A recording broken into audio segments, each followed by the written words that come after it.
Aujourd'hui, nous sommes en septembre, et qui dit septembre dit vendange. L'occasion pour moi de faire un vlog relatif aux bandes dessinées qui parlent de vin.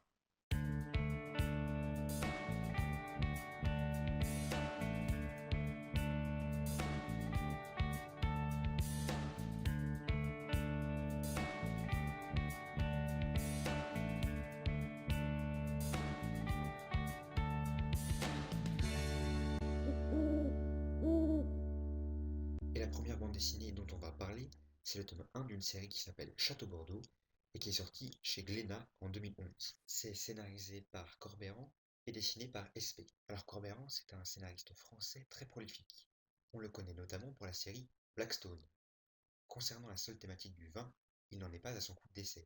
On le connaît pour In Vino Veritas, le diptyque Bodegas ou encore Esprit Médoc, ainsi que la bande dessinée dont on parlera tout à l'heure et que vous pouvez déjà voir derrière moi. Esprit, quant à lui, qui est un dessinateur français, est par exemple connu pour 7 jours pour une éternité. C'est une adaptation du roman de Marc Lévy. Château Bordeaux, de quoi ça parle? Eh bien, c'est l'affaire d'une succession. Une succession concernant un domaine viticole nommé le Chêne-Courbe et qui est situé dans le Médoc, c'est-à-dire au niveau de l'estuaire de la Gironde, près de Bordeaux.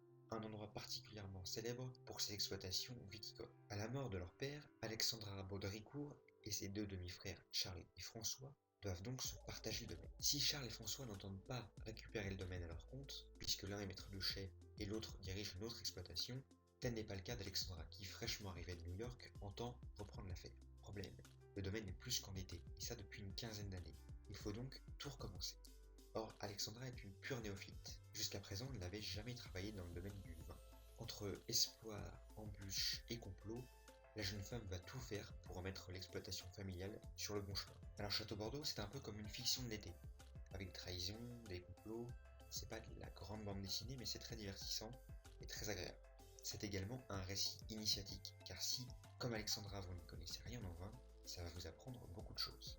Sachez néanmoins qu'il s'agit d'un tome introductif. Beaucoup de questions sont posées sans avoir de réponse. Alors celles-ci trouveront réponse dans les tomes suivants, mais ça suppose de suivre la série au fur et à mesure. À l'heure actuelle, il y a 5 tomes. Le sixième sort la semaine prochaine. Donc quand paraîtra la vidéo, il est fort probable que le tome soit déjà sorti.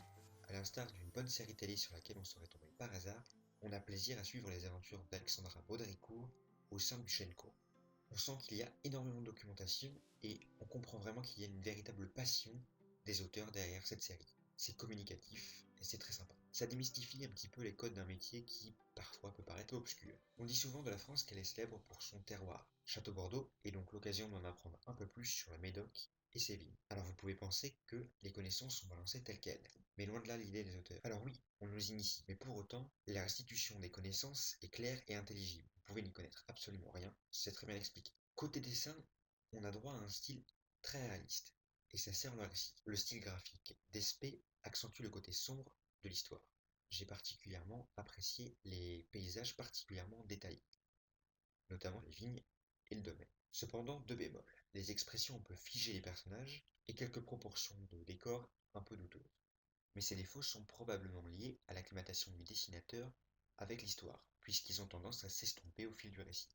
Alors il est vrai que lorsqu'on est happé par l'histoire, on n'y prête plus guère attention. Niveau couleurs, elles ont été réalisées par Dimitri Faujolin, et on oublie bien souvent, à tort, les coloristes, qui font un travail super. Alors la mise en couleur est sobre mais efficace. C'est une mise en couleur qui est relativement classique. Elle ne détonne absolument pas avec le style de l'histoire. Si vous aimez le vin, sachez qu'il existe des goodies. Des coffrets contenant des bouteilles de vin à l'effigie de la série sont en effet vendus entre 20 et 200 €, tout dépendant du nombre de bouteilles. Un joli clin d'œil à la série et au domaine du Chêne-Courbe, qui est fictif. Et puis c'est tout récent, les auteurs viennent de signer pour une télésérie. Château Bordeaux va donc être adapté à la télévision. Voilà, alors là c'est le premier album, mais sachez qu'il y en a donc 6. Vous trouverez d'ores et déjà les critiques des tomes 1 à 3 sur le site. Je vous mets tout en description. L'album dont on va parler maintenant est plus récent. Il est sorti en 2014.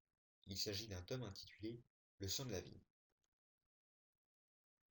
Alors, Mission à Aubryon, c'est le premier tome d'une série, dont le deuxième tome paraîtra en octobre.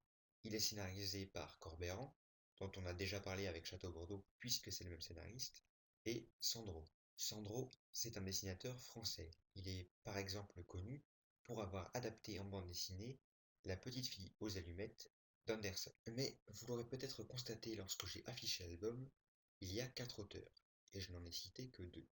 En réalité, Le sang de la vigne, c'est une adaptation d'une série de romans polars. Ces romans ont été écrits par Jean-Pierre Allot et Noël Baleine. Ils sont à l'initiative de la série. Alors, des romans du sang de la vigne, il y en a une quantité incroyable. Il faut également savoir que ces romans ont été adaptés en série télé. Donc ça passait sur France 3 et ça passe toujours sur France 3 il y a plusieurs saisons. Dans les acteurs principaux, on retrouve par exemple Pierre Arditi. Alors, Le sang de la vigne, de quoi ça parle? C'est un polar. C'est donc une enquête, et contrairement à Château Bordeaux dont je parlais tout à l'heure, c'est une histoire complète. Château Bordeaux, c'est un polar qui s'étale sur plusieurs albums, donc l'intrigue c'est la même, et elle s'étoffe au fur et à mesure. Là, Le sang de la vigne, c'est une intrigue qui se découpe en épisodes. C'est beaucoup plus digeste, et lorsqu'on a terminé un album, on a la solution de l'intrigue qui était posée au début. Dans ce premier album, on suit Benjamin Cooker, qui est un œnologue, et son assistant Virgile, le propriétaire d'un prestigieux domaine bordelais, qui est aussi un ami d'enfance de Benjamin Cooker, a des problèmes de levure avec ses fûts. Et cette levure peut compromettre sa production et sa réputation. Benjamin Cooker sera donc chargé d'élucider l'origine de ces levures et déterminer s'il s'agit d'une origine criminelle ou non. Et si intention criminelle il y a, dans quelles intentions elles auraient pu être mises dans ces fûts. Derrière ce nom racoleur de sang de la vigne, on peut s'attendre à un cadavre, mais ça n'est pas le cas. En tout cas, pas dans ce premier tome. C'est néanmoins le cas dans la série télévisée, ce qui peut laisser présager l'existence de cadavres dans les tomes suivants. A l'instar de Château Bordeaux, on apprend énormément dans cet album. Le personnage de Virgile, qui est l'assistant de Benjamin Cooker, est finalement le prétexte choisi par les auteurs pour tester nos connaissances en vain. Par les différentes interrogations de Benjamin Cooker à l'égard de son assistant Virgile, on a de véritables cours simplifiés sur le vin. À l'issue de cet album, vous saurez tout ce qu'il y a à savoir sur les Brettanomyces et le soutillage de barriques. L'esprit du scénario reste relativement semblable à ce que je vous ai développé concernant Château Bordeaux, mais effectivement c'est le même scénariste, donc rien de surprenant. Concernant le style graphique, je préfère de loin Sandro ASP. Son style est beaucoup plus réaliste, et on ne retrouve pas les inconvénients que j'avais développés concernant le visage crispé des personnages. Dans cet album, les couleurs ont été réalisées par Logic Fun. Il y a effectivement plus de détails, mais aussi plus de relief. Ça rend les choses beaucoup plus vivantes, notamment concernant les vignes, qui ont des couleurs beaucoup plus développées. On a dans cet album une palette moins sombre et plus colorée que dans Château Bordeaux. Mais ça c'est notamment lié à la teneur de l'histoire. L'intrigue est beaucoup plus sombre dans Château Bordeaux, c'est un drame familial, c'est une succession. Là on est dans une enquête policière. Une fois n'est pas coutume, le dernier album de cette sélection 20 n'est autre qu'un roman graphique. Il s'agit des Ignorants d'Étienne Davodo, collection Futuropolis. Ça fait 272 pages et c'est sorti en 2011. Alors Étienne Davodo, c'est un scénariste, dessinateur et coloriste français. Ouais, il est polyvalent. Il a notamment été multiprimé. Je pense notamment à son one-shot Rural, qui avait reçu le prix Tournesol, mais également à son histoire Le Lufamnu, qui avait participé à la sélection du festival de BD d'Angoulême en 2012. Les Ignorants, c'est un récit initiatique croisé entre Étienne Davodo, qui joue son rôle de dessinateur de bande dessinée, et Richard Leroy, qui est un vigneron, et qui joue lui aussi son propre rôle. Chacun des deux personnages qui existent dans la réalité ignore finalement le domaine de l'autre.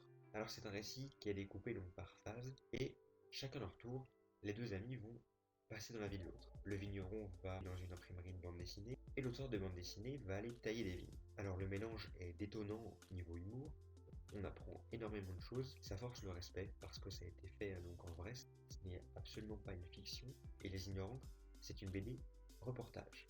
J'en avais parlé un petit peu dans un article relatif à une exposition marseillaise qui en faisait la présentation. Les bandes dessinées de reportage, ce sont des bandes dessinées relativement récentes, qui mélangent à la fois le reportage journalistique traditionnel à la bande dessinée. L'avantage, c'est que le dessin crée une immersion plus grande que le simple récit textuel. On peut y intégrer des schémas, des images, des photos, des dessins. Et le rendu général d'une bande dessinée reportage est à mi-chemin entre un reportage traditionnel et un carnet de voyage. Ça nous montre les situations dramatiques et le dessin permet de les rendre dans toute leur finesse, en atténuant parfois l'horreur, mais pas les connaissances que l'on peut en tirer. Dans ce type de récit, l'auteur est bien souvent le personnage, et il fait partie à part entière de l'histoire. Les Ignorants, c'est parfaitement la bande dessinée qui vous fera comprendre qu'il existe une bande dessinée pour les enfants et une bande dessinée pour les adultes. Les Ignorants, c'est une bande dessinée clairement pour les adultes. C'est une bande dessinée qui appelle à une certaine réflexion et une certaine maturité d'esprit. Je ne pense pas qu'un jeune enfant apprécierait à sa juste valeur ce type d'album. Il y a très peu de couleurs, c'est en nuances de gris, il y a environ 6 cases par planche. J'avais brièvement indiqué ce qu'était une planche dans la première transcription vidéo de mon enquête de bulle. Le ton graphique est relativement juste. Le coup de cœur de ce vlog, ça sera donc cet album, Les Ignorants. Chez Futuropolis, bien entendu, comme c'est un vlog, je dois faire relativement court. Pour ceux qui aimeraient en savoir davantage sur ce one-shot, sachez qu'une fiche de série est disponible sur le site. Cette fiche a été réalisée par Eyael. Donc faisons un bilan. Château Bordeaux, tome 1, chez Glénat, au prix de 13,90 € par Corbeyran et Espé. Le sang de la vigne, tome 1, toujours par Corbeyran, mais cette fois-ci par Sandro au dessin, publié chez Glénat et toujours au prix de 13,90 €. Et enfin, Les Ignorants. C'est un one-shot et c'est fait par Étienne Davodo, publié aux éditions Futuropolis. Le tome coûte 24,90 €.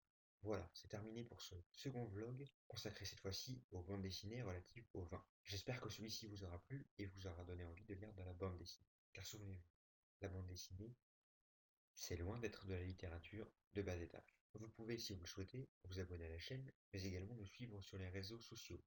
Et le petit plus qui fait toute la différence, déguster ces précieux albums avec un bon verre de vin. Santé. Vous pensez que c'était du vin? C'est du cassis.